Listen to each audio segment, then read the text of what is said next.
'Twas the night before Rasmus, and all through the house, not a creature was podcasting. Welcome to Watching Worst Films. Hello. We are back after our long hiatus.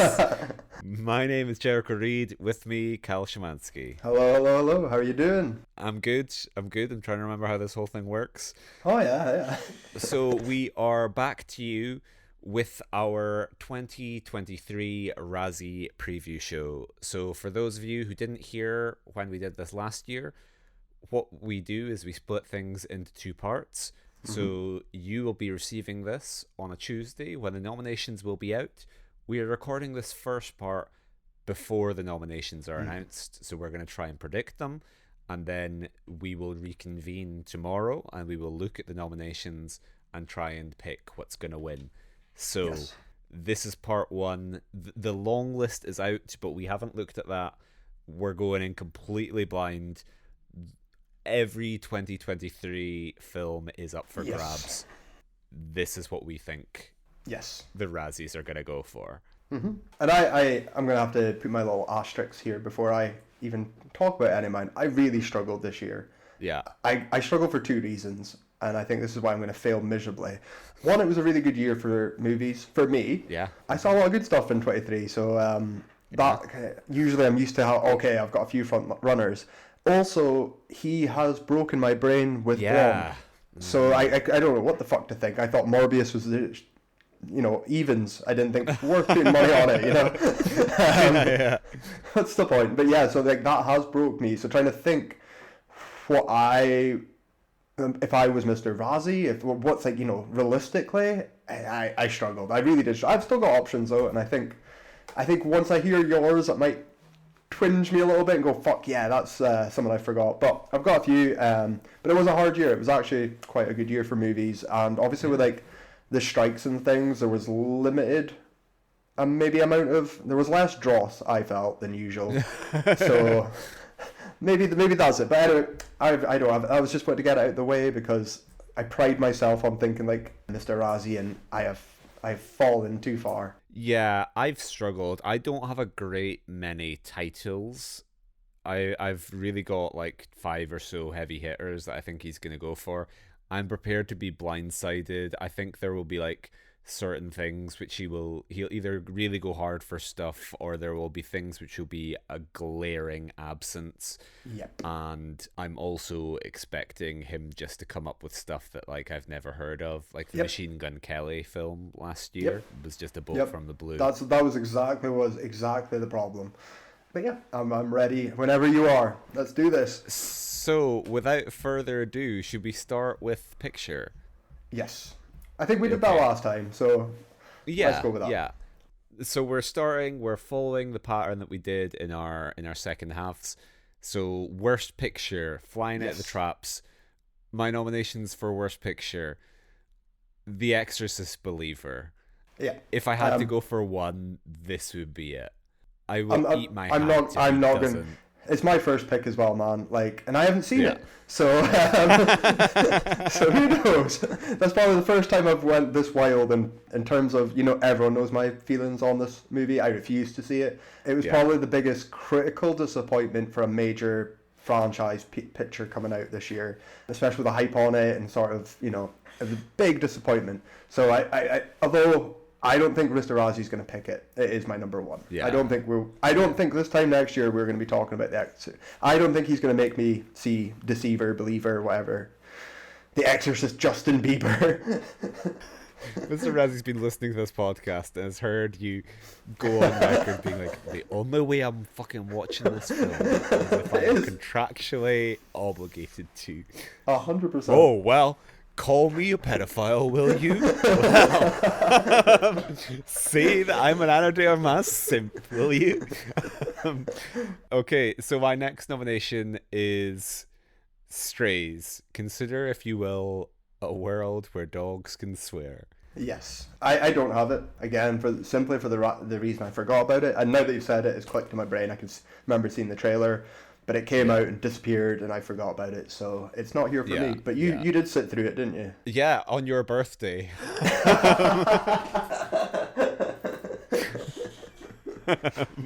Fantastic. Turned up at your birthday party, be like, "Hey guys, anyone else seen Strays? What do we think?" That's why you were. That's why you were miserable, wasn't it? So just had to watch Strays to hype myself Just up. drowning my sorrows.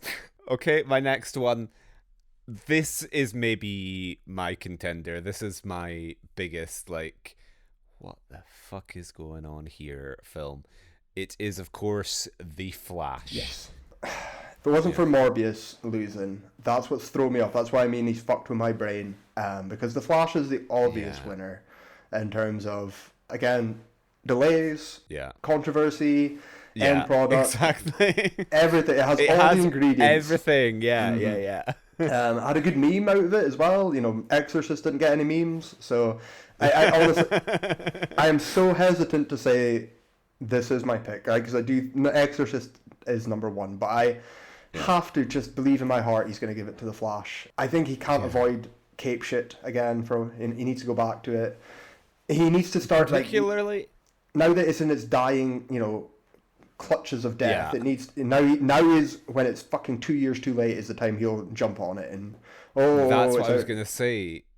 This could be his last chance. Like, who knows? Like, exactly. This is his dying of the light. Mr. Razzie's Unforgiven.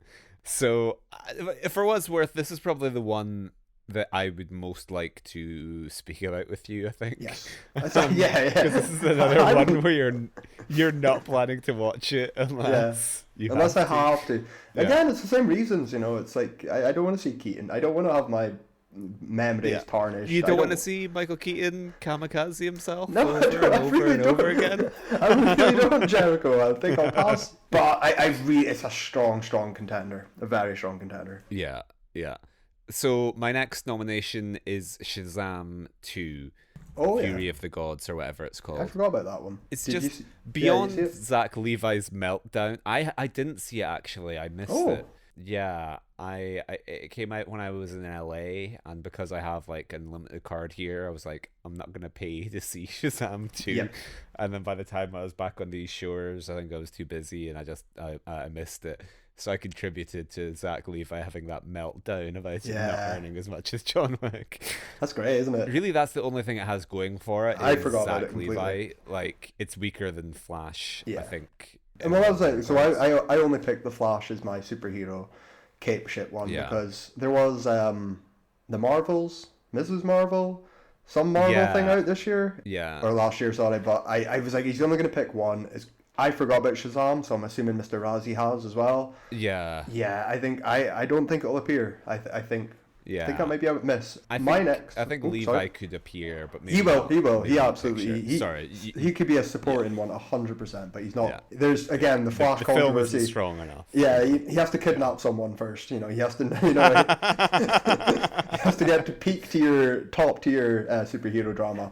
My next pick. So this one I think is very obvious because the first one popped up, and it's Meg 2, the Trench, I think it's called the Trench. I've just wrote Meg 2. Yeah. And I know Meg 2 is a lot more leaning in on the fun as well. Like they're probably embracing the silliness a lot more.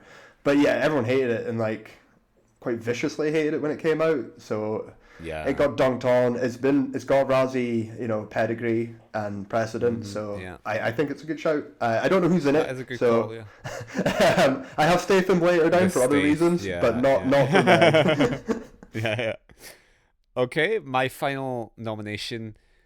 We've had The Belieber. Now it's a time for the Pope's Exorcist. Okay, that's a good shout. That's a very good shout. Yeah, because again, like you said, pedigree, he doesn't like Russell Crowe, and I reckon Russell Crowe riding a Vespa around doing exorcisms might piss him off. Yep. Okay, so do you have a final? My final one, candidate? And I'm going to try and pronounce it as it is spelled. It links into my last one. It's Expend4bles. Which is coming up here. I'm going to go into it as well for the actors because I have a theory that I'm banking on for Mr. Razzie. I didn't see the fourth one for what it's worth. I would watch it if it was on Prime on a Sunday afternoon. I would stick it on. I just wouldn't pay money to go out and see it. But I just think, again, it's the Razzie president. He's gonna come up here.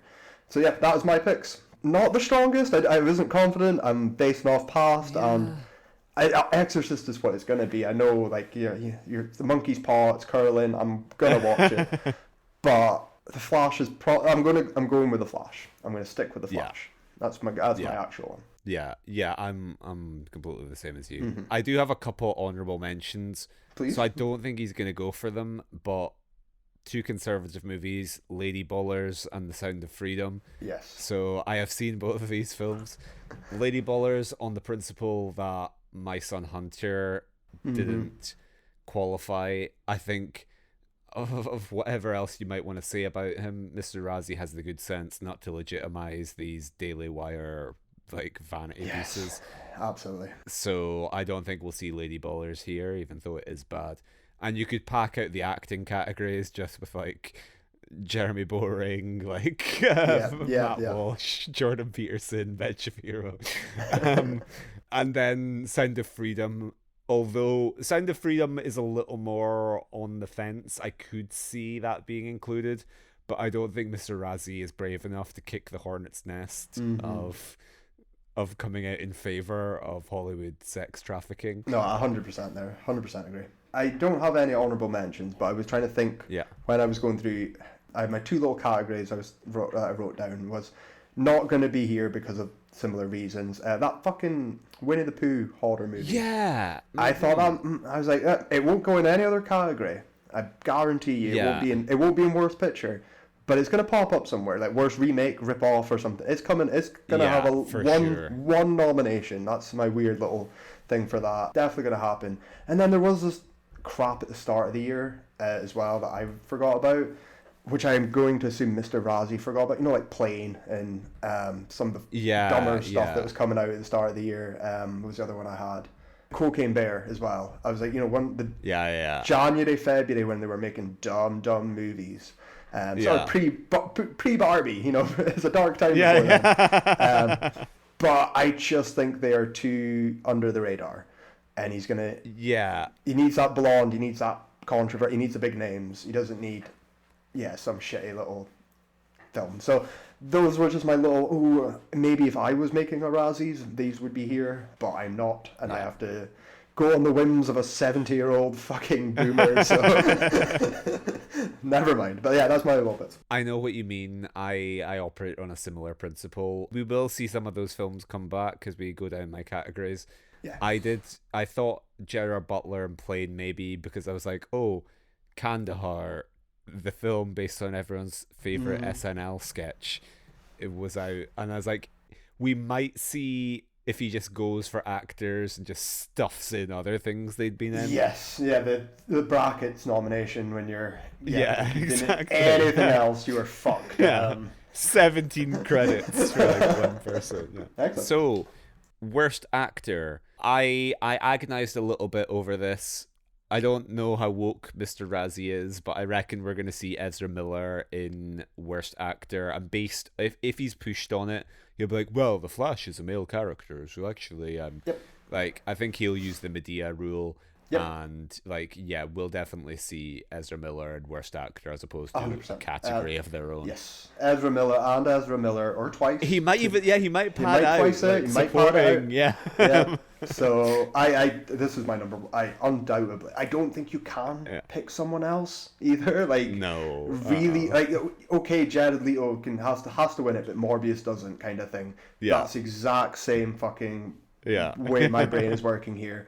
But yeah, I'm still sticking with the Flash. But Ezra, 100 has to be like it's not even I don't think off-screen shenanigans should come into play here but it has to because it was the film. They're inseparable. Like, and he's fucking weird. Yeah, like He just 100%.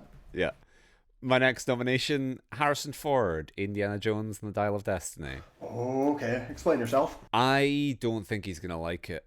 I think he's gonna swing quite hard for Indy, and he's gonna be like, "Oh, Harrison Ford's too old and too CGI," and yes, I reckon he's gonna enjoy knocking old Mr. Ford down a couple pegs. Mm-hmm.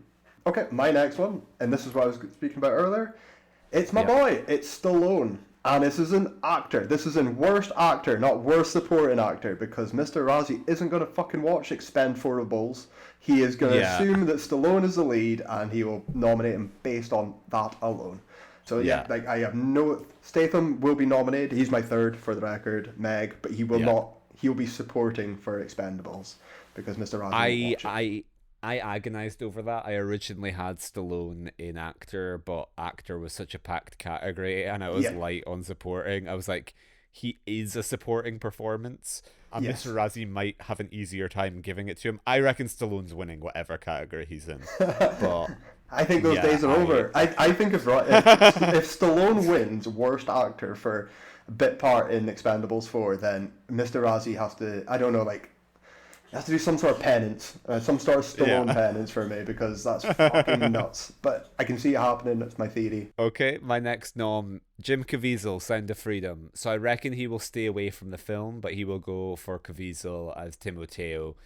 Okay. Just because Caviezel seems like an easier target of like, oh, ha ha ha, he's an evangelical and blah, blah, blah, blah. He thinks he's Jesus.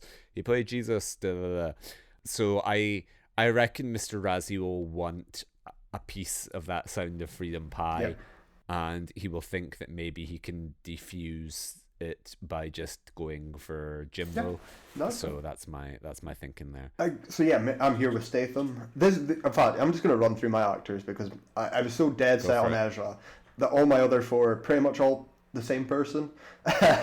So I've got Stallone, I have Statham for Expendables and Meg, if he's in it. And then I have Vin Diesel for Fast X, also having Jason Statham, and I also have Momoa for Aquaman and Fast X. So they're all double dipping, it's the Fast X family universe, they're all coming together here. But Momoa, Statham, Stallone, Diesel. I think we're going to get meatheads. I think that's exactly what he's going to go for. It's the year of the himbo. Exactly. So that's what I'm so set on Ezra that I was just like, right, these are just going to be people he hates anyway. He's not going to actually put someone for legitimate reasons here. My final two nominations are similar. I don't think the performance deserves it, but I reckon I quite like him. Russell Crowe in The Pope's Exorcist, I reckon he's going for this on the basis of like past notoriety, because Mr. Razzie will see Russell Crowe doing a funny voice and be like, this man has no idea what an Italian accent is. And then my final nomination, our boy Affleck for Hypnotic. Oh, Hypnotic! I forgot about Hypnotic. I don't think Affleck's that bad, but Mr. Razzie, I reckon this is going to be a greatest hits year for Mr. Razzie, where he'll bring back Stallone, he'll bring back Affleck. Yep, very fair, very fair. And then notable mentions, Zach Levi, I think perhaps being the lightning rod for Shazam, he might get nominated. He was also in the Spy Kids movie that came out last year, so that strengthens his case. And then Eddie Murphy's a potential shout for You People, the racism movie he did with Jonah Hill. And Candy Cane Lane, which I think was another Netflix picture. I don't have any real ones because I went meathead. The only one that ever crossed my brain thinking like blonde was Joaquin Phoenix for Napoleon. I was like, Napoleon, there's a honestly, and you can quote me this on our socials, you can use this in the little tagline, there's a very high chance we're watching Napoleon together, I never included zero chance. I never really wanted to include it and never brought up Joaquin because there's equal chance that he's going to love Napoleon, and that's a fucking throwback to his Ridley Scott days that he loves, and he's going to, movie, I don't know how his brain works, but I don't know how he would take that movie. So I've left off all my lists. I agree with you. Like, I didn't end up going for it, but I was prepared for one hell of a swing. I was like, he's going to go like Ferrell in Barbie, or he's going to go like someone in Oppenheimer. He's going to do something. And returning to the Joker fountain, which has served him so well, and having one Joker go to another with Jared Leto to Phoenix, that's a really good call, actually. Yeah. So moving on to worst actress. Yes. I went Jennifer Lawrence in No Hard Feelings. Okay. Just because I could see Mr. Razzie going for the controversy of she fucks a teenage boy. Yes, Jennifer yes, yes. Lawrence decided to have sex with a teenage boy in her film. I can just see him going for some of that like outrage bait, and we know that Lawrence has previous with Mother, so Yeah, yes, of course, yes. That's not bad. I never thought about it. I didn't. Yeah, no, that's a good shout. That's quite out there shout, but I quite like it. Mine's is less out there. It's Amber Heard in Aquaman. That's based off all the controversy, all the Johnny Depp. I didn't think of that. Yeah, I was like Amber Heard. They're all wanting her, boycotting her, trying to get her off the film, CGI her, replace her with fucking I don't know some fish. So yeah, like yeah, I think this is a shoe-in for me. Yeah, I'm hoping so anyway. It was easy for. Okay, you said replace her with a fish. My next nomination, Halle Bailey, The Little Mermaid. So, potential contender for Mira and Aquaman 2. I think he's like we read those comments a couple weeks ago. I reckon this could be a strong Disney year. I reckon he might go hard for Little Mermaid. Yeah, my next one, and I forgot about it, it's here though, is Phoebe Waller-Bridge for Indiana Jones. Yep, and the that's mine. Destiny. That's my next one. There we go. We're synced up. And I didn't think, because I didn't actually have Dial of Destiny anywhere else here. I did have it in supporting an actor, and then I changed. I was like, nah, it doesn't count. I liked that movie. I didn't love it, but it was okay. But I just have this feeling. I don't know that. Yeah. I think Waller-Bridge is going to take something here, but also because he's going to run out. Like we know what he's terrible with fucking women anyway. Exactly. So, yeah, Waller-Bridge, 100%. Yeah. Yeah, and that's my third one. So my next one, I owe a tip of the hat to the Alliance of Female Film Journalists, who we read out a couple weeks ago, with their like category for actress who needs a new agent. Candice Bergen, Jane Fonda, Diane Keaton, and Mary Steenburgen for Book Club: The Next Chapter. Oh yeah, fuck. This has Mr. Razzie all over it. He's that's just going to be like, a movie which clearly wasn't made for me. Nomination. No, that's a really good shout. That is actually, that's a very good shout. I forgot about that film. And again, they're like higher class actors with a bit of esteem behind them. And perfect. And it doesn't require watching target. the film. And I don't need to watch. I've seen the poster. Trailer. Exactly. There's 4 of them on it. Mr. Razzie's just standing on Hollywood Boulevard with a notebook, looking at posters and writing down names. That was a very, very good shout. Next up, I didn't even have their names down. Whoever was in the Marvels is what I wrote. Or Mrs. Marvels. I know one of them was controversial, but I was like, they're probably... It's the same reasons almost for the book club. They're going to be bigger names. He's never going to do cape shit for the other ones. I'm hesitant movie in Worst Picture. But here, when I'm not watching films with any women in them, that's a good one to target. It's only the reason. It was a big female, centric movie as well, so that's the perfect target for him. Yeah, I wouldn't be surprised. I reckon he might not, just because he's like scared of being called an incel. And like Disney's a little just like safer rather than bad. And so like, or the MCU is rather. So I'm kind of on the fence because he's never nominated an MCU film before, has he? No. So maybe blood will be in the water, but who knows? It's the time though. That's what I was saying. It's the right time. Yeah. And then my final nomination, similar to Book Club, Lily Tomlin, Jane Fonda again, Rita Moreno, and Sally Field, 80 for Brady. I think that has, again, all of the hallmarks of a Mr. Razzie ensemble piece where he's like, how dare these older women make like fluff? Yes. No, that's good. I don't have any more. They're all my leads. This is a hard one. There was a lot of really good, strong like female performances this year as well, which again I only watched good films for the most part, so I can't criticize anything. Even films I always tell you I didn't love, I can't criticize or say they're the worst. So that's it. It's running off Amber Heard. I'm running off the controversial energy this nomination. I'm hoping that's what's going to get my pick. Domestic abusers are going to win this year. I believe it. It's a win for abuse. It's about time. And let's just put a pin in that for a moment, because that's the perfect segue into the next category. But first, I do want to say honorable mentions.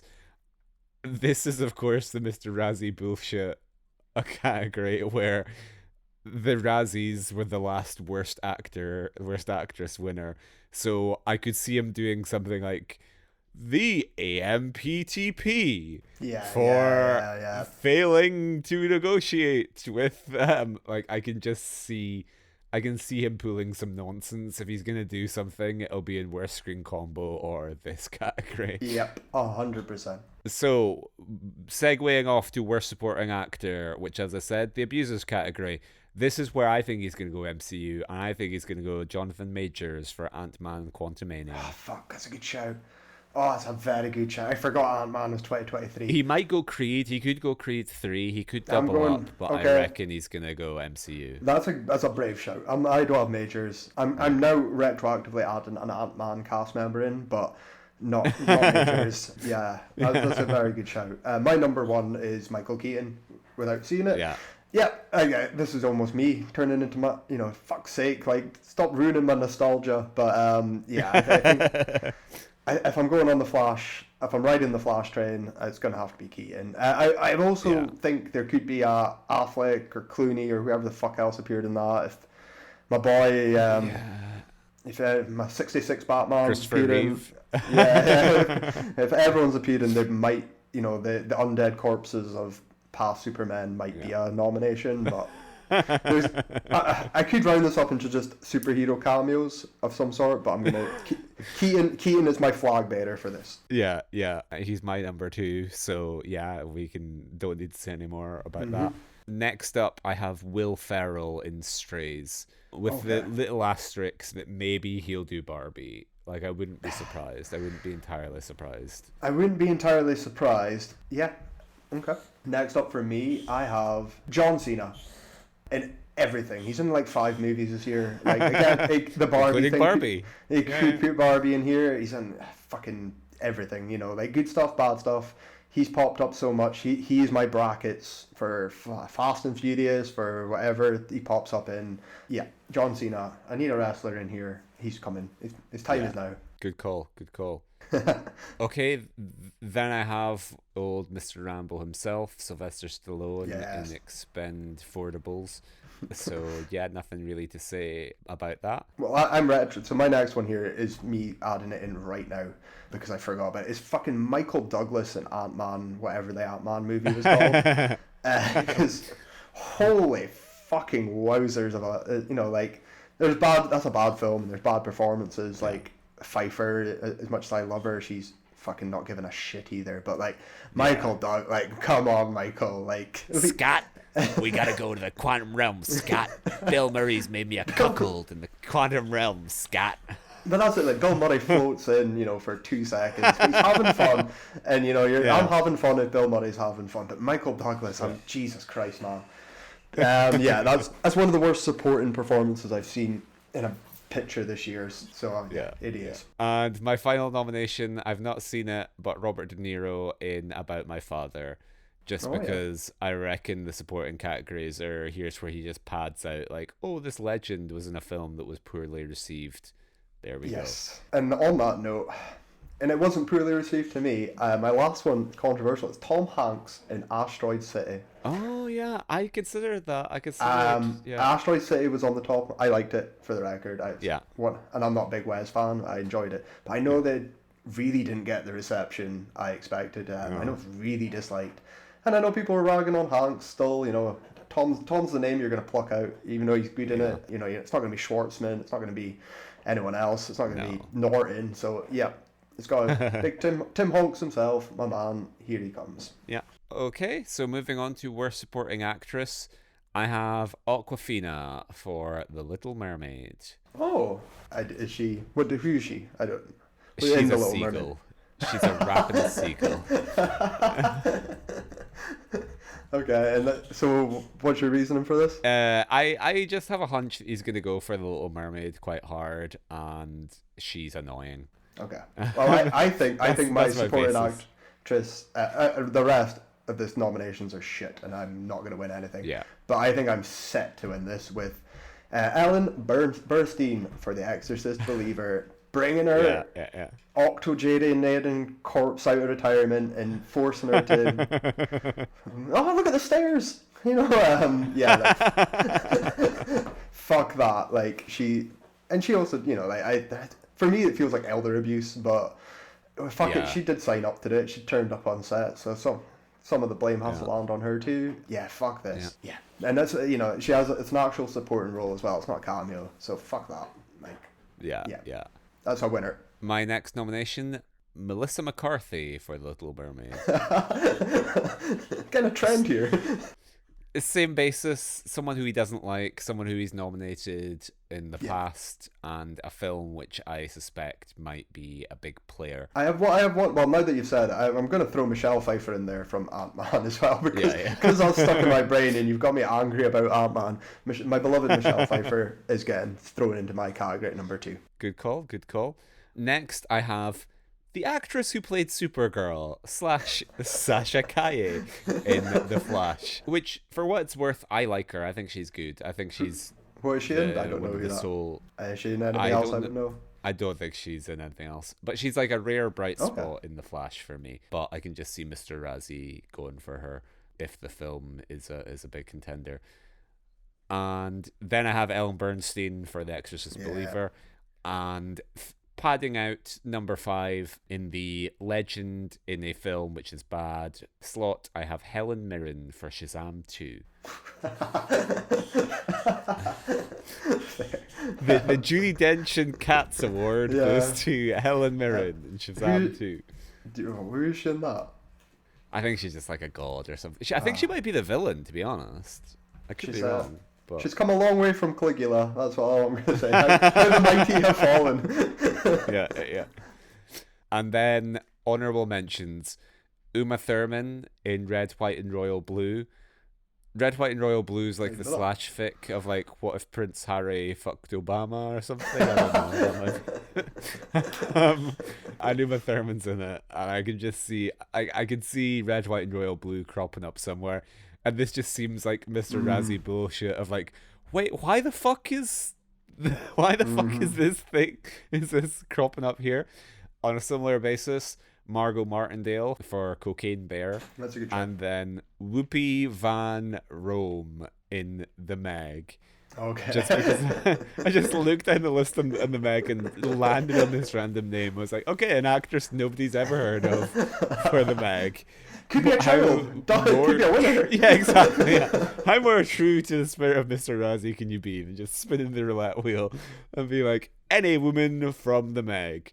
We don't have Ruby Rose this time around, so congratulations, someone's been promoted.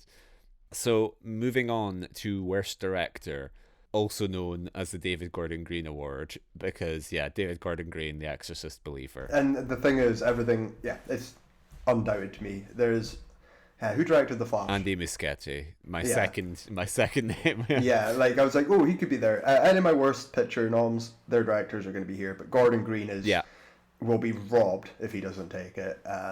100%. No debate. Yeah. So my remaining names: Muschietti for The Flash, Ben Wheatley for The Meg 2. I don't think Mr. Razzie will have seen A Field in England, but I reckon he'll just go for The Meg. Elizabeth Banks for Cocaine Bear, and Rob Marshall for The Little Mermaid. And then my final honorable mention, Robert Rodriguez for Hypnotic and Spy Kids Armageddon, I think. I disagree with that. And I did not like Hypnotic that much, but they're good shouts though. There. Okay, so moving on to Worst Screenplay, I have The Flash. Okay. I can't comment on The Flash. I tried to pick one that at least I've seen. Yeah. Which was hard because a lot of the ones I've seen are decent. So why The Flash? I just think it's a mess. Like, it's poorly conceived, and it's just really stringing cameos together. Like, the whole... like, The Flash just doesn't make sense on an existential level. Of, like, he's going back in time to kind of mess with the murder of his mum, and they're like, Barry, you can't time travel, you can't do this, otherwise it just doesn't follow its own rules, really. So yeah, it's a mess. Fair. Then I have Exorcist Believer. Kyle, it might shock you to learn that is not a well-written film. Who'd have fucking thunk it, Yeah, I'm glad I can't have Exorcist here. I feel cheap to without even seeing it, I can't judge the Yeah. screenplay. Yeah. There was bits I heard about it that sounded intriguing that I quite liked, but then overall probably a fucking mess. That's a Give very me a good shout. call when Paul Schrader remakes it. So yeah, like here's where I really struggled for, like I said, when I was trying to think of maybe the worst written ones. Yeah. And like all my ones are real, probably cape shits. I could say Ant-Man, because it is the worst written movie I've probably seen this year. But I'm gonna go out there. I'm going with number one being Saltburn. Oh wow! I'm going controversial. That would take some balls. Wow, I hope he has the balls. Mr. Razzie swinging his 12-inch dick around Sophie Ellis Baxter, who nominates Saltburn. Is it because it's the only film I watched where I walked out there disliking the screenplay? First of all, the main thing that I hated about it. I agree. I am all power for it. I take back everything I ever said about him if he nominates Saltburn. I think it's crap. Yeah. So again, I can put in anything in here. Put the Meg here. Sure that's written shit. This is only for me what I watched and seen, and it was the worst screenplay I've probably seen in the cinema this year that wasn't cape shit. Or like Mario, I'm not counting Mario. Well, because it was finally delivering what the fans deserved, Kyle. Yeah. It should be Oscar nominated. So my other nominations, I had Hypnotic, just because it's a mess and doesn't really make sense. I had The Little Mermaid, and I also had Cocaine Bear. I can see him being pissed off by Cocaine Bear. Cocaine Bear is a very good shout. I mean, it's more realistic to win than Saltburn because it's a name, it's a title. It's not a movie, and to write around a pitch, a 2-word pitch, is not easy. So that probably is the worst screenplay, like realistically. But again, I didn't watch Cocaine Bear, so I don't know what to say here. So I'm relying on you for the screenplays. So off to worst screen combo now. Yes. I have Ezra Miller and Themselves. Yes. Harrison Ford and his CGI de-aged face. Russell Crowe and the dead accent. I have Haley Bailey and some annoying under-the-sea creature. And then any combination of any actor / any demonic entity, Exorcist believer. Okay, so I've got a few ones out the way. I've got my any combo for the Expendables. Good call. Good call. And or Fast 10, any ensemble action piece is probably going to get That's a great shout, yeah. But my winner, right, and the fuck the rest, I was thinking here, I was like, Kyle, come on, this is the time for you to shine, right? My winner for the onset combo is Bradley Cooper and his prosthetic nose from Maestro. Oh, damn it. I thought about that. I was going to try and work Bradley Cooper in. Yeah. I was like, Cooper and his nose is definitely fucking happening here. There's a few other fun ones I was trying to think about. But again, they're going to be ensembles. Ezra Miller was one of mine. Yeah. CGI cameos. Again, if I lean into the cape shit, but I was like, Maestro is a great shout. Yeah. I was also trying to think of a Barbie one, like a near miss, the Barbie, but no. I'm going 100% with Cooper. Amazing. That's fantastic. Yeah. So moving on to worst rip-off, remake, or sequel, my nominations: Indiana Jones and the Dial of Destiny, self-explanatory. Yep. The Exorcist Believer, once again. Yep. Little Mermaid, say no more. Five Nights at Freddy's. I can see him just going for that, and he'll have some batshit rationale. It won't be that it's a video game adaptation. He'll be like remake of Freddy Got Fingered or something. No. He'll just be like remake of Chuck E. Cheese or exactly. Night Out at Chuck E. Cheese, 1946. Fuck's sake. That's a very good. And then The Flash is my final one.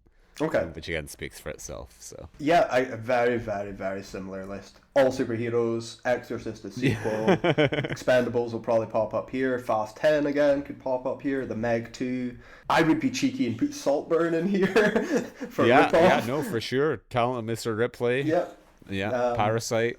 Like you fucking the amount of films Boogie Nights. Boogie Nights. I was like Boogie Nights, Barry Lyndon, but Mr. Ripley. There's so many good movies out there, and I'm not watching any of them. Limmy's drawing of the guy fucking Thatcher's grave. So that's my sneaky ha one, but I genuinely believe it should go to Exorcist in terms of the man that finally killed the Exorcist. after numerous attempts and so many talented They said people. it couldn't be done, but yeah. So like that's insane to be able to do such a bad job that that's it. I couldn't think. There wasn't much rip-offs though this year that I watched, or like even scrolling frantically around in preparation. I didn't see any. Yeah. Indiana Jones, Hypnotic in the career of Christopher Nolan, I guess, might be 100%. I Dial of Destiny, I don't think will be here as a.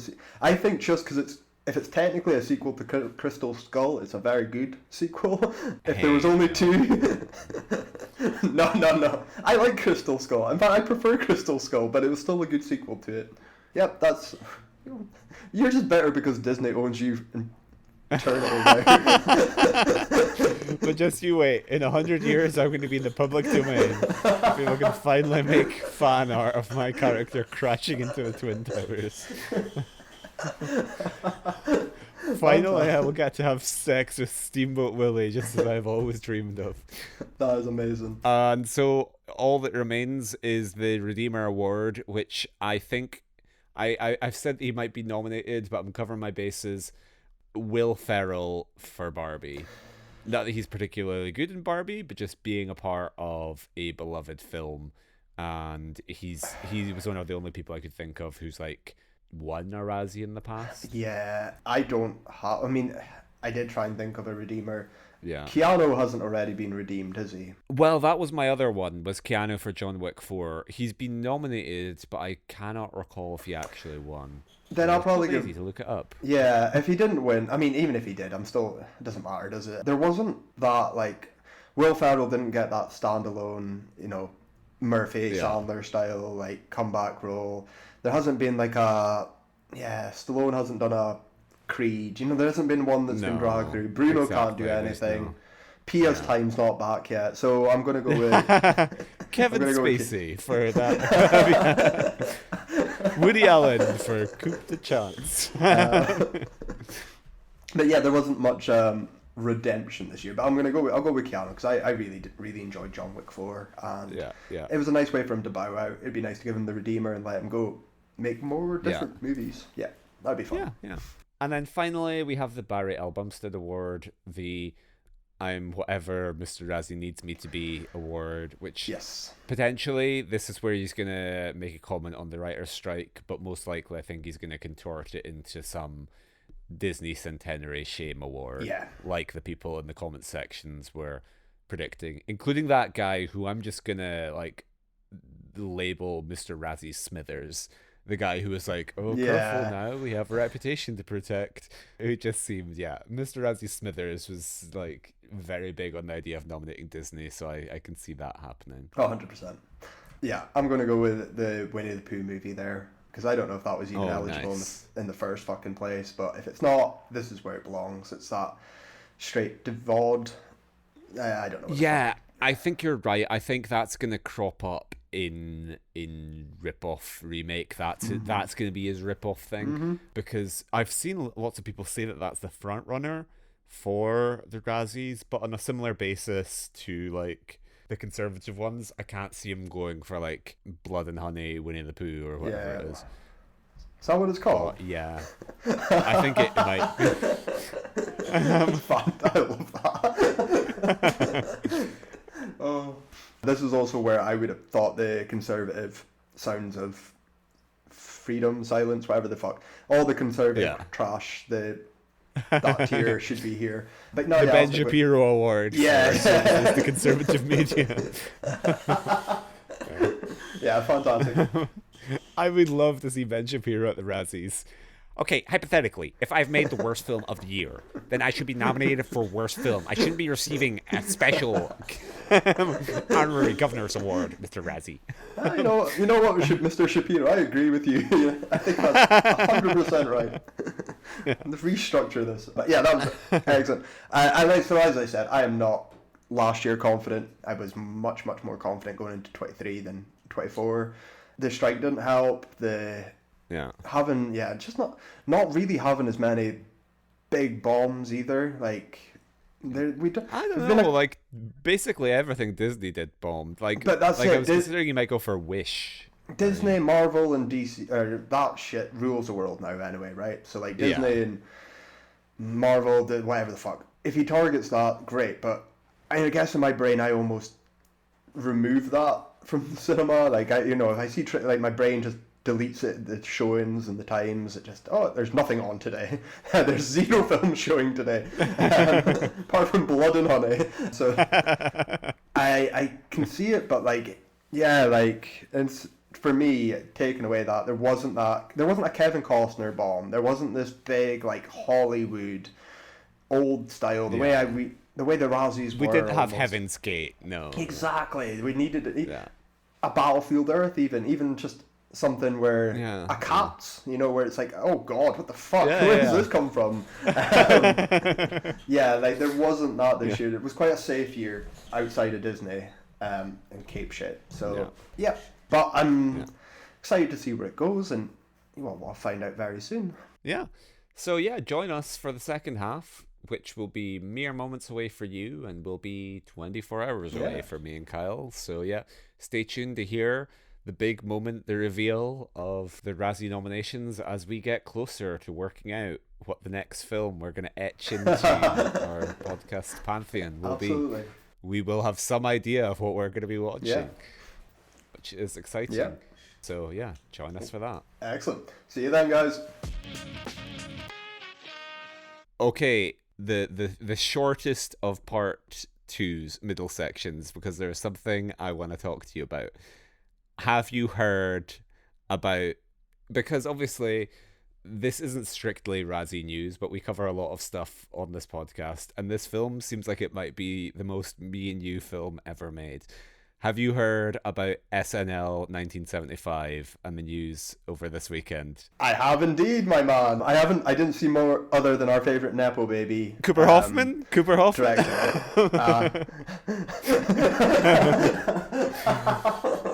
Because I saw this, and this was the ultimate Simpsons, oh, that's good moment. I was like, oh, Sammy Fableman to play Lorne Michaels, great, like big fan of him. Cooper Hoffman to play Dick Ebersol, like great, fantastic. Dying to see more Cooper Hoffman, particularly in another 70s film, which I can just squint my eyes and pretend is a Licorice Pizza sequel. And then Rachel Sennett playing Rosie Schuster. I'm a huge Rachel Sennett simp. I was like, this movie's going to be fantastic. Who's directing? Let's have a look down. Is this going to be PTA? Who's this going to be? And then I see Jason Reitman, and I'm like, oh no. Oh god. Do you know what? I think how weird it is that it's Jason. Like Jason's whole, remember how funny my dad was and how funny his friends were. Like we're not funny, but like my dad's generation, fucking great. Even, like that's the thing is like I don't even know if it's going to be like remember how funny my dad was. It's going to be just like remember how influential my dad was. Like Ghostbusters Afterlife isn't like oh my dad made a funny movie. It's like oh my dad made Star Wars. It's like my dad made like the grandest like it's like no, it was a movie where Dan Aykroyd gets sucked off by a ghost. It's not this weighty if you think SNL 97.5 is going to be it's going to be this grand, it's going to be this a revolution. That's a comedy revolution, and we're going to band together and change TV rather than a bunch of crackheads writing jokes in a room until 4 a.m. He's going to make this the myth of it, the legend of it. It's the people who define the legacy, the grim reality. Kate McKinnon sings Hallelujah just over a black and white spotlight. That's my real test, though, is everyone knows my SNL drinking game. Will there be any SNLers in this? There has to be. There has to be. There's. I mean, if I'm making this film, I'm just using SNL cast and Nepo babies. From a Max Landis script, it's SNL 75. I don't know. Maybe stay tuned. If it's not for the Razzies, we have to watch this film. We'll cover this film when it comes out. We have to. We will watch it. And if it's really good, we don't even have to do an episode on it. We can just. If that can be a fun movie to go see in the cinema together. I feel like I get a lot of stick for this, but I like Reitman. Like, Afterlife is the only film of his where I'm like, oh, jeez. But, like, I like Labor Day. I love Thank You for Smoking. I like Men, Women, and Children. I even like the Hugh Jackman, what was his name? candidate election one. Gary, what's his name? Anyway, I like Jason Reitman, so I am prepared for this to be good. But yeah, it's just the Afterlife promo tour was really what made me embarrassed for him. Where he was going around like, yeah, my dad kind of defined a lot of people's childhoods. It's like, no, he didn't. Okay, Harold Ramis was not your father. Show me the DNA test results. So yeah. But overall, though, that will be a good time. That'll be very good. So, welcome back to the second half. It is now the following day for me and Kyle, and we have for you the I can't be bothered 43rd 2023 Razzie nominations. It's, I don't know, how do you feel about them? It's an interesting year. You know what? I haven't looked yet. I've been so busy with work. I was like, you know what? I'm gonna discover the nominations live on air.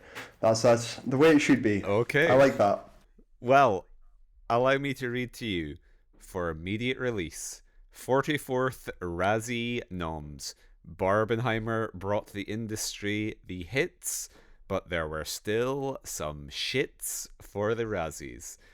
After strikes, lingerings of a worldwide plague, and a general sense of universal agoraphobia, the decline of the cinematic experience goes without saying. Thankfully, a doll pick and a bomb movie jump-started the industry, which still left a trail of poo behind for the Razzies to pick up. The 5 nominated pictures for the 44th annual Razzies are The Exorcist Believer, a 50 years later remake / ripoff that was horrifying in unintended ways. Expendables, another installment of a franchise that's fading faster than Razzie winner Donald Trump's mental acuity. Oh, Jesus. Meg 2, The Trench, a fishy tale about a snarky shark that flopped across all 7 seas. Shazam! Fury of the Gods, one of 2023's several comic book movies failing to save the superhero genre. And Winnie the Pooh, Blood and Honey, a defamation and defecation on 2 of the most beloved kiddie-lit characters, reimagining the huggable denizens of the 100-Acre Wood as vicious cannibal serial killers. So I mean, we were good. Those are our pictures. We did good. We discussed all of these films, maybe not in the right place. No. I imagine we're watching Winnie the Pooh. I feel like that's the winner there. No Flash is shocking. No Flash. Shocking. I thought that was dead set. Why Shazam over Aquaman and all the other... Why Shazam out of the flops is a bit weird. Yeah. It's also not a headliner. Like I said, I didn't put Shazam because I forgot about it. So the world has forgot about Shazam. But they haven't forgot about the Flash, and they haven't forgot about Marvels and... Oh well. Still Marvel clean. Yeah. He still won't touch that. Yeah. Yeah, and that's underwhelming though. They are underwhelming. No out there ones that I was hoping for. No, same. I'm a bit uninspired. So of these, I've seen Exorcist Believer, I've seen The Expendables, and I've seen Meg 2, The Trench. So I don't want to... Meg 2 is just dull. Yeah. Meg 2 is going to be like a bad episode if we have to watch that. Yeah. So is Expendables. It's just going to be me and you speaking about other Stallone films. Other expendable movies. Yeah, exactly. Remember, which one had Jean-Claude Van Damme? And you're like, oh yeah, it's the second one. And oh yeah, great fun. Remember when Arnie was? The Exorcist Believer, if it wasn't for the Kyle factor of you really not wanting to watch it, I would be...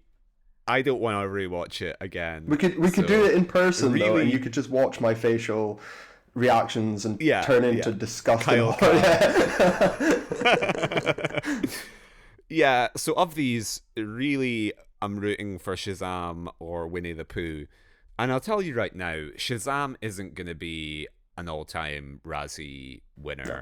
Shazam, if it won, would be like slotting right into the middle of the pantheon. I reckon it's just like relatively. I think it'll be all right. I don't think there's any way it's Yeah. worse than Ant-Man. No, yeah. So I'm grateful we're not watching Ant-Man or Aquaman. And like Shazam would probably be my pick of the superheroes I'd want to watch.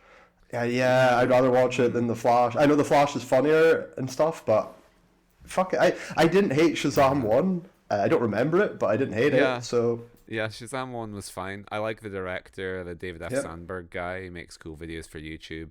Yeah, I doubt Shazam 2 is as bad as all that. I think just the fact that it was the funniest bomb. It's Winnie the Pooh or it's Exorcist. They're the two strong ones there. The other ones are too middle ground, like you're saying. Yeah, like... Yeah.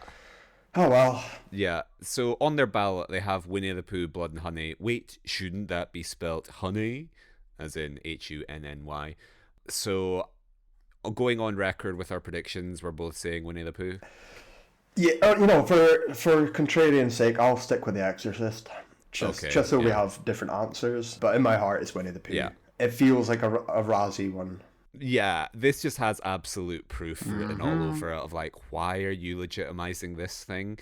Because as uninspiring as this year's nominations may be, it does open up the very real possibility that you and I could win a Razzie, because Winnie the Pooh, Blood and Honey, I saw that casting on Mandy, the UK casting site, and like, because they shot initially, I think, and then they got this massive wave of attention and publicity.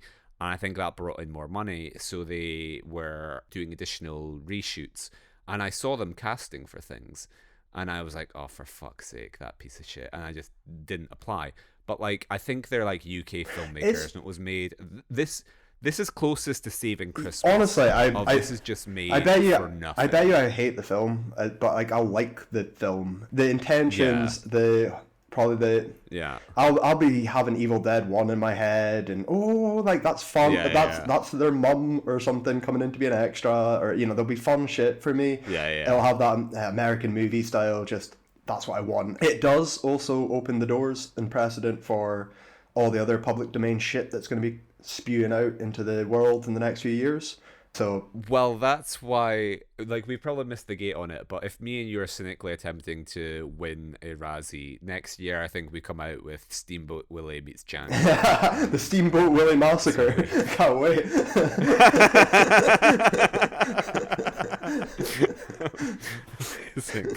So, moving on, we have a little blurb here. Results were determined by the votes of the Razzie members, 1,179 movie buffs, film critics, and journalists from 49 US states and 24 foreign countries. What state do you think they don't have? Alaska. Hawaii's just too chill. Yeah. There's no haters. Hawaii's too chill. I don't think it is Alaska. I think 40 Days a Night. I think there's people in Alaska who are just in darkness for a month just watching all these films. 5 top contenders were chosen each of 9 categories. The 44th annual Razzie winners, for whom there will literally be no red carpet, will be unveiled on the now traditional Oscar Eve, Saturday, March 9th. I don't know what he means by there will literally be no red carpet. Is that just like no, we don't have awards. We don't budget that. There'll literally be a webcam. So, moving on to worst actor. Yeah. Russell Crowe, the Pope's Exorcist. Well done. So, yeah, I called him. Vin Diesel, Fast X. Hey. You called him. And that's where Chris Evans for Ghosted. What's that? So do you know that I don't one? know that. That's the rom-com. I think it was an Apple TV movie. It's like it seems like a Mr. and Mrs. Smith like action rom-com with Chris Evans and Ana de Armas. It's directed by Dexter Fletcher, who also did Sunshine on Leith, which I was in. And I saw Dexter Fletcher at the premiere of Poor Things at the London Film Festival. He was talking to Joe Alwyn, Taylor Swift's ex, and I was very tempted to crash the conversation, being like, all right, lads, what we talking about? Remember me, Dexter? I was an extra on Sunshine on Leith. Just us 3 guys. But I haven't seen Ghosted. Okay. My mum has seen Ghosted, and she said it's terrible. Okay. Which it must be really bad. If my mum's calling it out, it has to be awful. And then we have Jason Statham for Meg 2, The Trench. Yep. And John Voight, our old friend. Voighty boy. John Voight. Yeah. For Mercy. What's that? I don't even know what that is. I have no idea. So, do you want to make your prediction, and I'll tell you what? I think Russell Crowe's winning it out of these. I think that's just a dead set. Very happy to see Statham and Diesel here. I'm glad my Fast X crossover Meg universe has come to fruition. Yeah. But no, this is Crowe. Even if it's the same, I can't pick anyone else. It's got to be Crowe. It's dead set. It'll be the only time Pope's Exorcist will pop up as well, is my prediction. But yeah, it's gonna be Mr. Crowe. Mercy. A doctor and former military officer finds herself in a deadly battle for survival when the Irish mob takes control of the hospital where she works and her son is taken hostage. So the trailer just started playing on IMDb, and John Voight is wearing a flat cap, and he looks like he's wandered off a set of Blackbird with like a flat I hope he's playing Irish. I hope he's the Irish mobster. So I'm also going for Russell Crowe for that one. I reckon he's winning. So then moving on to worst actress, we have Ana de Armas for Ghosted. So we called him out as an Ana de Armas simp. She was the one person who was spared from Blonde, but clearly, as much as it pains him to do it, he's that meme of the crying guy doing the execution. I have to do it, Anna. I'm so sorry. You love me for my integrity. So yeah, sorry to see her here. Then we have Megan Fox for Johnny and Clyde. For fuck's sake, I was thinking of her, like we called out that Machine Gun Kelly thing, because I was thinking there's gonna be like a couple names who I'm like, I should just Google a couple of the old Razzie favorites and see if they had anything out last year. And Megan Fox missed a trick with her. Johnny and Clyde are two serial killers who are madly in love and on an endless crime spree. They have their sights set on robbing a prosperous casino owned by crime boss Alana and guarded by a demonic slayer that she commands. Fuck me, that sounds That shit. is rough. The rest of the cast are all nobodies. Yeah. A very weird collection of nobodies. And then we have Salma Hayek for Magic Mike's Last Dance. Okay, fuck off. Magic Mike's Last Dance is good, and she's a supporter. Yeah, it's just weird. There's no way she's the lead of Magic Mike's Last Dance. Salma Hayek's Last Dance. Yeah. So this is Mr. Razzie once again, struggling to name women. So don't really want to say anything more about that. Then we have Jennifer Lopez for The Mother. So do you know The Mother? No, I don't. You know what joke I'm going to make there, but no, I don't know at all. What is The Mother? Netflix movie. While fleeing from dangerous assailants, an assassin comes out of hiding to protect the daughter she left earlier in life. Jennifer Lopez does Taken. Yeah. Doesn't count though. If it's a fucking Flicks movie, no, doesn't count. And then finally we have Dame Helen Mirren, Shazam, Fury of the Gods. Yes, you called that. Fucking hell. No Amber Heard, but fucking Helen. I had her in supporting. Well, yeah, because of course. I had her in supporting. Honestly, we should just merge fucking supporting actress and lead actress, because he can't tell the difference. Like, fuck that. Oh well, though. Helen. All right. So who's your pick here then? So my pick is Anna. Yeah. I think Anna's winning. I'll go contrarian. I'll say who are the other ones you said? Helen Mirren. I'll go with Helen. Why not? All right. So moving on, we now have worst supporting actress, Kim Cattrall, About My Father. So About My Father is... that's the one that I called out for De Niro. Oh, okay. When Sebastian tells his old school Italian immigrant father Salvo that he's going to propose to his all-American girlfriend, Salvo insists on crashing a wedding with her Tony parents. Her Tony parents? I don't know. I did see it on Prime or Paramount or something. Yeah. And my only story is Sophie thought it was a new Meet the Fockers and got quite excited. So it has those vibes. It does, and the picture did as well. Like that, they were leaning heavily into Fockers, which is not a good sign. Yeah. Not a good sign. Okay, next one, great source of shame for me. Megan Fox in Expendables. How on earth did I forget that? And that's one that, like, if I'd remembered her at all, like, she stinks. She's so bad in that film. Like, and she's also like a sizable part. Like, it's a decent. That's like one that I really should have got, but alas. And then we have Bai Ling for Johnny and Clyde. So Bai Ling is an absolute non-entity. She is in Crank 2, and she was in The Crow. She was in Wild Wild West. She basically, I think, just plays. Oh, she was in My Beloved Southland Tales. I think she's just go-to Asian woman. So yeah, maybe Johnny and Clyde is a breakout role for her, or maybe Mr. Razzie's just done the Meg thing of being like, and you. Then we have Lucy Liu for Shazam: Fury of the Gods. So I don't.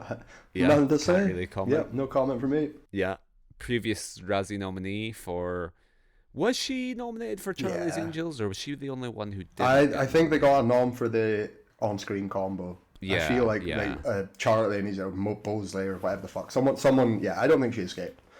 I don't think she did. Yeah, it was either Lou or Barrymore. Like, Diaz definitely got nominated, but one of them I remember he spared. Yeah. And then finally we have Mary Stuart Masterson for Five Nights at Freddy's. The first Five Nights at Freddy's? No. He hasn't seen the fucking film, though. He just looked up to see if there was a woman in it, and he was like, yeah, there we go, there she'll do. Fuck off. Yeah. No. I'm sticking up for that. So, spoilers, this is the only place it turns up. So I was wrong about it being in remake, ripoff, or sequel, but I was right in that it would turn up somewhere. It would be like one solitary thing of like Grandpa Simpson being like, and another thing. That... Four Nights at Frankie's, I didn't care for the woman. So we're then moving on to Worst Supporting Actor. Here we go. Where we have a nomination. Scott. In the Quantum Realm. Scott. Yes. Michael Douglas for Ant-Man and the Wasp Quantumania. Winner. He's my pick. Yeah. Thanks to you for reminding me. Oh, sorry. Yeah, we we didn't do our calls for Worst Supporting Actress. I forgot. Who do you think's winning? Run them down again. Kim Cattrall, About My Father, Megan Fox, Expendables, Bai Ling, Johnny and Clyde, Lucy Liu, Shazam, Mary Stuart Masterson. I'll go for Megan this time. I'll take Megan. Yeah, same. That's my call. Megan Fox. And so back as you were, Michael Douglas. So I just need to throw up now that I missed the joke of we went for a double Michael Douglas category, because my mum would shoot me if I failed to mention on air that piece of trivia that Michael Keaton is, of course, called Michael Douglas. He couldn't go by that name for, like, SAG reasons, so I had to choose a stage name. Okay, I like that. Yeah. And next up, we have another one of my mum's favourite actors, so I'm sure she'll be happy for me outing her. Mel Gibson in Confidential Informant. Oh, so, have you seen Confidential Informant? I've seen the poster. That's as far as I've gone. Have you seen it? I had never heard of it. Oh. A police detective suffering from cancer makes a deal with an informant to get killed in the line of duty so his family can receive the hefty death benefits from the department. And it stars Mel Gibson and Dominic Purcell, also known as Link from Prison Break, and Nick Stahl, who was the John Connor from Terminator Rise of Machines, and Kate Bosworth, who was Lois Lane in Superman Returns. Oh, what a cast. So, what a cast. A real collection of people whose best days are behind them. And Mel Gibson, whose best work is yet to come. So, next up, we have Bill Murray, Ant-Man and the Wasp, Quantumania. That's fair. So, I mean, I said it before when we were going through it. Like, if Michael Douglas wasn't there, Bill was my pick. Yeah. But Michael Douglas is... Bill Murray's having fun. He's camp. He's here for a day. Shoot. He's not giving a shit. It's his Space Jam energy. Yeah. That's what you're getting from him. A man whose dollar sign eyes were visible throughout the entire time he was on screen. But, like, Bill Murray, I think, is just better at phoning it in than Michael Douglas. Granted, he's a smaller role. And, yeah, Bill Murray just sort of has that charisma where, like, Bill Murray's screen persona is almost aided by him phoning it in. Like, it almost helps Yeah. that he has contempt for what he's doing. Yeah, 100%. But yeah, and if he wasn't, again, if the roles were reversed, Douglas could have probably done Bill Murray's role just fine and been a weird, sleazy guy. Yeah. But unfortunately, he wasn't. Yeah. He was integral to the story. So yeah, no, he's fucking. If Bill Murray wins this over Douglas, I will be really pissed off, though. Yeah. And then, speaking of you being pissed off, Franco Nero as the Pope's exorcist. And you know what? Like, when you were talking about it before, I didn't bring up Franco Nero I just didn't, because I was like, he's in that. I know he is. He's one of like the cardinals or some shit. I remember looking at him and seeing him cast. The only reason I was going to watch the Pope's exorcist was for my boy. I haven't seen him in a cinema since John Wick 2. So and I know he's directing Kevin Spacey in Italy just now. So I was, at what, 85 years old? So you're having to wait to show your support for him. 85 years old, and he finally gets his fucking Razzie nom, doesn't he? Fuck off. Yeah. Fuck right off. You've seen it. How is he in it? He's fine. The Pope's exorcist is kind of... I saw it with Isaiah and my parents, and it's kind of fun. Like, the Pope's exorcist sequel has the potential to be amazing if it just completely flies off the handle. I mean, it's got all the ingredients I love, like, on paper. Yeah. Like, they basically, like, they hint at becoming, like, a Men in Black, like The Exorcist, Men in Black. Hell yeah. And Franco Nero would be, like, ripped on and be like, I got a mission for you. Sign me up. Sign me the fuck up. A child is possessed in Naples. But he's fine though, I'm assuming, right? Yeah, he's fine. Yeah. He's not bad at all. No, he's my god. The Pope's exorcist, I reckon, is quite tonally aware of what it is, and that's what makes it watchable. And then we have finally Sylvester Stallone expend 4 So you got it in the right category. I was wrong. Yeah. I put my hands up, Mr. Razzie. You got it right here. You're learning. You're like AI. You're slowly learning. Yeah. Fuck. I'm gobsmacked at Franco Nero. I never, ever in a million years expected his name to pop up on this podcast as a nomination. Yeah. So yeah, I will be rioting if Nero wins. If he does win, though, I will be flying to Naples to deliver the award personally. Yeah. Can you sign my 90 Django films, please, as well, while you're at it? I might tag along just so I can see if I can get a part in next year's Let Me Be Frank, Kevin Spacey. But yeah, my money's on Douglas here. Outrageous for Nero. Outrageous. Yeah. I think Douglas is a good shout, but I'm going Stallone. Yeah. I think he won't be able to resist for old time's sake. Just notching up another one. So we then move off to worst screen couple. Any two merciless mercenaries expend 4 bulls. Any two money-grubbing investors who donated to the $400 million for the remake rights to The Exorcist. Ana de Armas and Chris Evans, who flunked screen chemistry, ghosted. Salma Hayek and Channing Tatum, Magic Mike's Last Dance. Pooh and Piglet as bloodthirsty slashers/killers, ! In parenthesis, in Winnie the Pooh, Blood and Honey. Okay. So, gutted. Absolutely gutted. I called a combo for The Exorcist, but not it being the investors. Did I call Expendables? Otherwise, yeah. Ensemble? I was like, any two Expendables? Oh, I can't. I think you were like, any two Expendables, any two Fast. Any action, no. John Cena and his muscles. No Bradley Cooper, though. Absolutely heartbroken. No. So close. Someone left Snoopy in the... I just wanted him to lose an Oscar, but win a Razzie for it.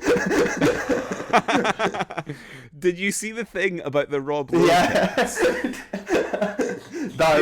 That was absolutely accidental brutal. my ass. So after Bradley Cooper lost out on the Golden Globe, Rob Lowe accidentally texted him instead of Robert Downey Jr. being like, congratulations on the Golden Globe, bro. You're so talented. No one deserves this more than you. I'm so glad you finally got your recognition. Everyone who doesn't have one is an absolute loser. I cannot imagine what it would feel like to not win. Anyway, man. Accidental my ass. That is it. We know that like Cooper and Downey Jr. They're right next to each other. Accidentally. I only have 2 contacts in my phone. It was a 50-50 chance.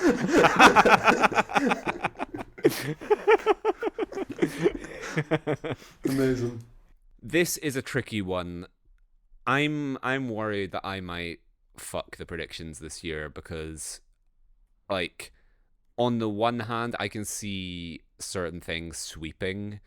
So, like the fact that Anna de Armas and Chris Evans are both That's my nominated. pick.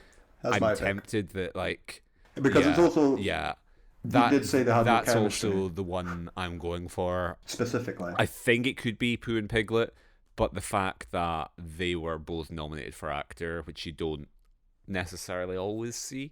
So this basically comes down to trying to second guess Mr. Razzie, and is he going to go for an actual combo, or is he just going to be like furious at Pooh and Piglet killing people? Yeah. So I'm taking a risk here, but I am saying Ghosted. That's it. Ghosted. It's the real one. And then worst prequel, remake, ripoff, Here we or go. sequel. So Ant-Man and the Wasp, Quantumania, The Exorcist Believer, Expendables 4, Indiana Jones and the Dial of, still beating a dead horse, Winnie the Pooh, Blood and Honey. I don't like that joke, the Indiana joke. I really, come on now, you're much better than this, Mr. Razzie. Fuck, this is that's a weird one. Like, why is Shazam not here if it's one of the worst pictures? Why is Ant-Man here if it's not one of the worst pictures? I'm sticking with The Exorcist. Solely on merit, is in terms of as a remake, prequel, sequel, it is probably the worst. Indy's not, Blood and Honey's not, it's a rip-off, but it's not that. Expendables, third one sucked anyway, so it's Exorcist for me. I'm going Winnie the Pooh. I think just from reading between the lines and his little blurb, he's furious. He is, I know. Like, he's furious at the act of this being, like, degraded, run through the muck, so I think it's going to be Pooh. I'm predicting Pooh Sweet. Pooh Sweet. Yeah, that's it. When he gave it away in the blurb at the start, wasn't it? Leaving the Pooh behind that we're picking up. That's foreshadowing. We're going to wipe all the Pooh away with the Razzies. So, worst director, Rhys Frake Waterfield, Winnie the Pooh, Blood and Honey. David Gordon Green, The Exorcist Believer, Peyton Reed, Ant-Man and the Wasp, Quantumania, Scott Woe, Expendables, and Ben Wheatley, Meg 2, The Trench. Good old Ben. My money's here, still on David Gordon Green. It's his award. It should be his. Yeah. So, I'm no debate from me. He's not going to win it. I think you're right, Pooh Sweep, but I'm still sticking with him. I'm going for Rhys Frake Waterfield, which quite a big get if you are an unknown filmmaker and then you're suddenly shot to stardom with a Razzie win. Oh, that'd be great, man. That's my dream. That's how I want to start. You start a Razzie, end an Oscar, not vice versa. And so that just leaves us with the final category: worst screenplay, The Exorcist Believer, Expendables, Indiana Jones and the Dial of, can I go home now? Shazam, Fury of the Gods, Winnie the Pooh, Blood and Honey. I'm going to pick Winnie here, though, because, he does have a hate of it. I do want to get one right. I do. Yeah. I don't think so. I think on paper, it sounds like a fun idea that a bunch of friends are off making and having a good time. So I hope it doesn't win. I hope Exorcist does win, but I will pick Winnie just because I want to get one right. I'm also going continuing Pooh Sweep. It's Winnie for me. Yes. And so, like they did last year, they haven't included the Redeemer or the Barry L. Bumstead. So I'm still kind of prepared for him to pull some trademark Mr. Razzie bullshit with announcing something on the day. But I'll stick with Will Ferrell Redemption. I'll stick with Keanu. And some kind of recognition for Disney. Okay, so there we go. You have it there. Those are the Razzies, which are kind of uninspiring year. It wasn't a great year for bad movies. Realistically, it could have been The Exorcist and 5 Cape shit movies and Ghosted or something like that. Yeah, but there's not much. Yeah, still The Flash. Big misses. I think The Flash is a little more fun. Yeah, but The Flash, like performance-wise, cameo-wise, there's things you can pick. At least The Flash getting clean Not one nom, not one look in is fucking shot. Yeah, faultless. I loved it. Great. That's what surprises. That's where I get like the inconsistencies with Ant-Man and Shazam over like. Yeah, you mentioned Amber Heard getting left Aquaman out. doesn't even get a peep here. Like doesn't even get a look. So he's very. No. It's very uninspired. I think there's a 50-50 chance of what we're watching next time. So yeah, any closing comments? I think we've got a 50-50 chance of watching Winnie the Pooh and Exorcist, or maybe 70-30. Maybe it's not. There's only two winners here, in my opinion. I agree. I would be very surprised if it's not one of those two. So yeah, I'm kind of looking forward to watching Winnie the Pooh, and hopefully not Exorcist, so I can keep it clean in my brain. Yeah. Any thoughts from yourself? No. I think it's like a relatively boring year. Like I think if Winnie the Pooh wins, that will be significant in that it will be by far the lowest rent winner. Like that we're speaking about like saving Christmas levels of production value. I think. Great. So yeah, this'll be like significant. This is the Kevin Smith Clerks moment of like. Two people with a camcorder and a dream set out and had Winnie the Pooh kill a bunch of people. But otherwise, yeah, nothing that I'm too excited about. Nothing that I'm too annoyed about, really. It's like... I'm looking it up now. I'm just kind of... you know why I'm happy? 84 minutes, blood and honey. sign me the fuck up. Amazing.